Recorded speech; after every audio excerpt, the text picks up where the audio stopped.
Asante sana kule Nairobi, na niliona kweli yale ambayo umepanga, umefanya utafiti, umefanya research, umefanya hesabu, na naona baba Raila Amolo Odinga atakuwa chairman ya African Union. Asante sana kwa kufanya kazi hiyo kwa baba Raila Amolo Odinga.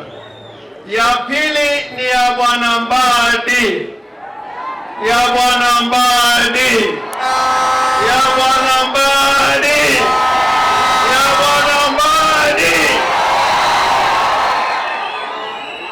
Hapa Ujaluoni najua watu wawili huko juu, tulikuwa na Jaramogi Oginga Odinga na Raila Amolo Odinga, lakini hapa Homa Bay kulikuwa kiongozi hapa kutoka Homa Bay ambao anaitwa Tom Mboya.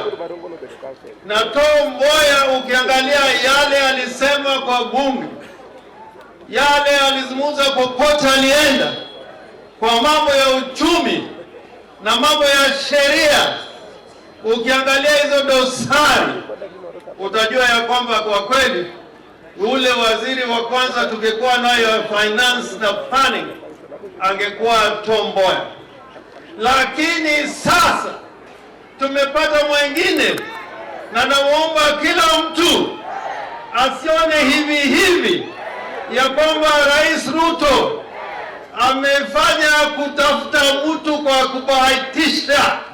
Uangalie dosari za bunge kutoka wakati Mbadi aliingia kwa bunge, on economic issues, on financial issues, on planning issues. There is nobody who beats John Mbadi to the job of Power Secretary of Finance.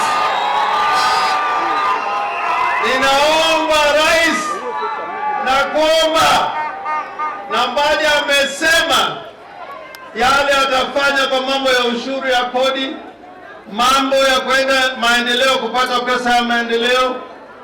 Usiwakubalia wale wakora wengine waende mbele yake, mwachie wazi. Let him not only report to you.